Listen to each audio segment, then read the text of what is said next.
நண்பர்களுக்கு வணக்கம். வாழ்க்கையில முன்னேற்றம் அப்படிங்கிறது சிறிய சிறிய முயற்சிகள் தான் பெரிய பெரிய மாற்றத்த உருவாக்கும். அப்ப நம்ம வாழ்க்கையில பல பேர் வாழ்க்கையில முன்னேறணும் அப்படின்னு தான் நினைக்கிறோம். ஆனா அந்த மாரி நடந்ததா அப்படின்னு பார்த்தா இல்ல.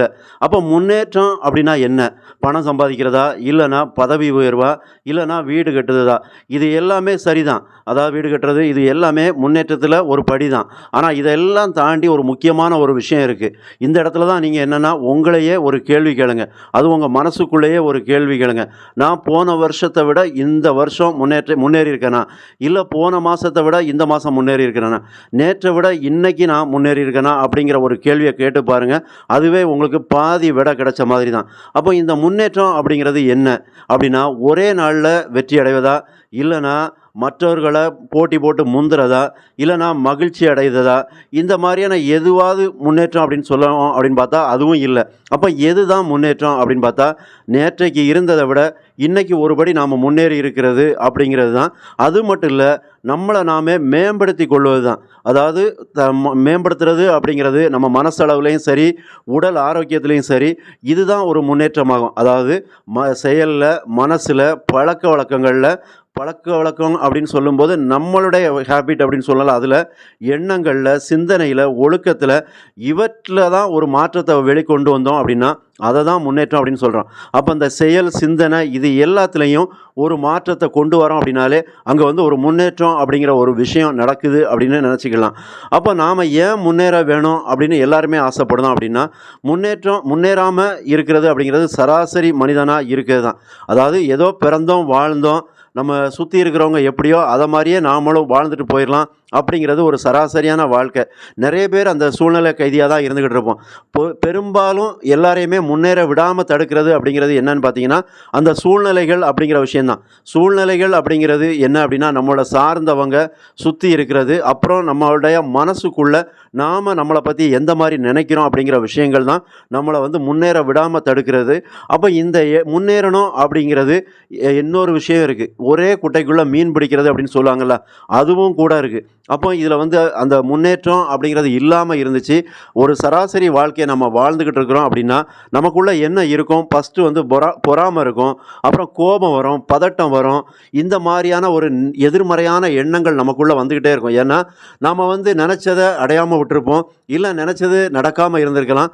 அப்ப அந்த மாரியான நேரங்கள்ல நமக்கு கோபமும், பதட்டமும், அதே நேரத்தில பொறாம குணம் இந்த மாரியான விஷயங்கள் தான் வரும். அப்போ முன்னேற்றம் அப்படிங்கிற விஷயம் இருந்தது அப்படின்னா என்ன நடக்கும் அப்படின்னா, ஒரு நம்பிக்கை நமக்குள்ளேயே பிறக்கும். நமக்குள்ளேயே ஒரு புத்துணர்ச்சி உண்டாகும். ஒரு அமைதியான ஒரு சூழ்நிலை நிலவும். அதே நேரத்தில குடும்பத்துக்குள்ள, கணவன் மனைவிக்குள்ள ஒரு அன்பு அப்படிங்கிறது அதிகரிக்கும். அதே மாரி குழந்தைகளுடைய எதிர்காலம் அப்படிங்கிறது ரொம்ப பிரகாசமா இருக்கும். பொதுவாவே நாம முன்னேறணும் அப்படின்னு நெனைக்கிறதே எதுக்காக அப்படின்னா, நாம நல்லா இருந்து, அதே நேரத்தில நம்முடைய எதிர்கால சந்ததிகள் நம்ம குழந்தைகளா இருக்கட்டும், அவங்களுக்காக நம்ம எதிர்காலத்த உருவாக்கணும். அப்போ முன்னேறணும் அப்படிங்கிற மாரி நெனைப்போம். அதே இது ஒரு அப்பா, அம்மாவா இருந்தா தன்னோட மகனோ, மகளோ அதே நேரத்தில ஒரு சகோதரன், சகோதரியோ நண்பர்களோ இந்த மாதிரியான விஷயங்கள் நல்லபடியா நடக்கணும். அதே நேரத்தில நம்பிக்கையை ஊட்டுற விதமா இருக்கணும். அவங்களோட எதிர்காலம் சிறப்பா இருக்கணும் அப்படிங்கிறதுக்காக தான் அந்த முன்னேற்றம் அப்படிங்கிற விஷயத்த நம்ம வாழ்க்கைக்குள்ள எப்பவுமே நினைச்சுக்கிட்டு இருப்போம். அப்போ முன்னேற்றத்த பாதிக்கக்கூடிய விஷயங்கள் என்னவெல்லாம் இருக்கும் அப்படின்னா, மெயினா வரக்கூடியது அந்த பயம். அந்த பயம் அப்படிங்கிறது எப்படி வரும் அப்படின்னா, என்னால முடியாது. நான் எப்படி இதெல்லாம் செஞ்சு முடிப்பேன் அப்படிங்கிற ஒரு பயம் வரும். இன்னொன்னு மற்றவங்க நம்மள பார்த்து கேலி பண்ணுவாங்களா, கிண்டல் பண்ணுவாங்களா. அதாவது ஒரு விஷயத்த ஆரம்பிக்கிறோம் அப்படின்னாலே, அதில 1000 கருத்துக்கள் வெளியிலேருந்து வரும். அதில எதிர்மறையான கருத்துக்கள் தான் வரும். "இத போய் எதுக்குப்பா தொடங்குத? இத எதுக்கு செய்ற? இப்போ இந்த மாரியான உன் குடும்ப சூழ்நிலையில, இந்த மாரியான ஒரு விஷயம் தேவையா? வீடு கட்டணுமா? இல்லன்னா இந்த இதில இவ்வளோ முதல் போடணுமா? இல்ல நீ எதுக்கு 1 வருஷம் இப்படி படிச்சுக்கிட்டே இருக்க? ஏதாவது ஒரு வேலைக்கு போலாமே!"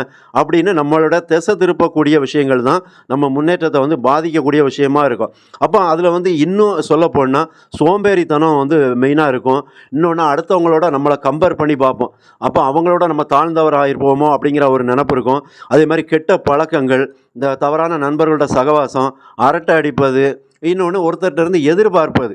எப்பவுமே இன்னொருத்தர்ட்ட எதிர்பார்க்கிறது, இந்த மாரியான விஷயங்கள்லாம் நம்மளோட முன்னேற்றம் அப்படிங்கிற விஷயத்த தள்ளி போட்டுக்கிட்டே இருக்கும். ஒரு தடங்கலாவும் இருந்துகிட்டு இருக்கும். அப்ப எப்படி தான் வாழ்க்கையில முன்னேறுறது? அதுக்கு என்னெல்லாம் பயன்படுத்துறது? அப்படிங்கிறத பத்தி பார்த்தோம் அப்படின்னா, சின்ன சின்ன இலக்குகள தான் நம்ம நிர்ணயிச்சு ஆகணும். அதாவது இப்போ ஒரு வாக்கிங் போனோம் அப்படின்னா, ஒரு 10 நிமிஷம் போங்க. ரெகுலரா நடந்துகிட்டு இருக்கீங்க அப்படின்னா, ஒரு 2 நிமிஷம் ஓடுங்க. இத தான் நானும் ஃபாலோ பண்றேன். அதேமாரி நீங்களும் அத முயற்சி பண்ணுங்க. இத செஞ்சீங்கனாலே உங்களுக்கு அதில ஒரு வெற்றி கிடைக்கும். அப்ப ஆட்டோமேட்டிக்கா உங்க மேல ஒரு நம்பிக்கை பிறக்கும். அப்ப நம்ம வந்து முன்னேறணும் அப்படிங்கிற விஷயத்தில வந்து அடுத்த அடி எடுத்து நகர்த்துவோம். அப்ப தோல்விய வந்து நம்ம எதிர்மறையா இருக்கக்கூடிய அந்த எண்ணங்கள நேர்மறையா மாத்தணும். நேர்மறையா சிந்திக்கிறது. அப்ப அந்த சிந்திக்கிறது அப்படிங்கிறது நம்ம மனசுக்குள்ள எப்பவுமே வந்து போணும். இந்த மாரியான சிந்தனை அப்படிங்கிறது எப்பவுமே இருந்துச்சுது அப்படின்னா, நமக்கு முன்னேற்றம் தானா வரும். அதே மாரி நம்ம முன்னேறணும் அப்படின்னு எத நெனைக்கிறோமோ, அது கல்வியா இருக்கட்டும், தொழிலா இருக்கட்டும், இல்ல வீடு கட்டுறதா இருக்கட்டும், அந்த விஷயத்த பத்தியே எப்பவும் சதா சிந்திச்சுக்கிட்டே இருங்க. டெய்லி அத பத்தியே சிந்திங்க. வீடு கட்டணும்னா வீடு கட்டணும். பணம் வரணுமா? அப்ப அத பத்தியே சிந்திங்க. வேற எந்த எண்ணத்தையும் உள்ளுக்குள்ள கொண்டு வராதீங்க. அப்படி இருந்தீங்கன்னா, கண்டிப்பா உங்களுக்கு வந்து முன்னேற்றம் அப்படிங்கிறது கண்கூடா நீங்க பார்க்கலாம். அத வந்து கண்டிப்பா செய்யுங்க. அதே மாரி நண்பா முன்னேற்றம் அப்படிங்கிறது பிறர் நம்ம புகழ்வதோ, பாராட்டுறதோ அதெல்லாம் எதுவுமே கிடையாது. நாம நமக்குள்ள நம்மள பாராட்டிக்கிறது, என்னால முடியும், நான் ஜெயிப்பேன், வாழ்க்கையில வெற்றி பெறுவேன், அந்த ஒரு குறிக்கோள அடைவேன், நாளைக்கு இன்னைக்க விட நாளைக்கு முன்னேறுவேன் அப்படிங்கிற ஒரு நெனப்போட நீங்க இருந்தீங்கன்னா, கண்டிப்பா உங்களுக்கு வந்து வெற்றி கிடைக்கும், முன்னேறுவீங்க. அதே நேரத்தில அந்த பொறுமையானவங்களா மாறுங்க. எல்லா விஷயத்திலயுமே பொறுமை அப்படிங்கிற ஒரு விஷயத்த கடைபிடிங்க. அதே நேரத்தில நிதானமா பேசுங்க. படபடன்னு பேசாதீங்க.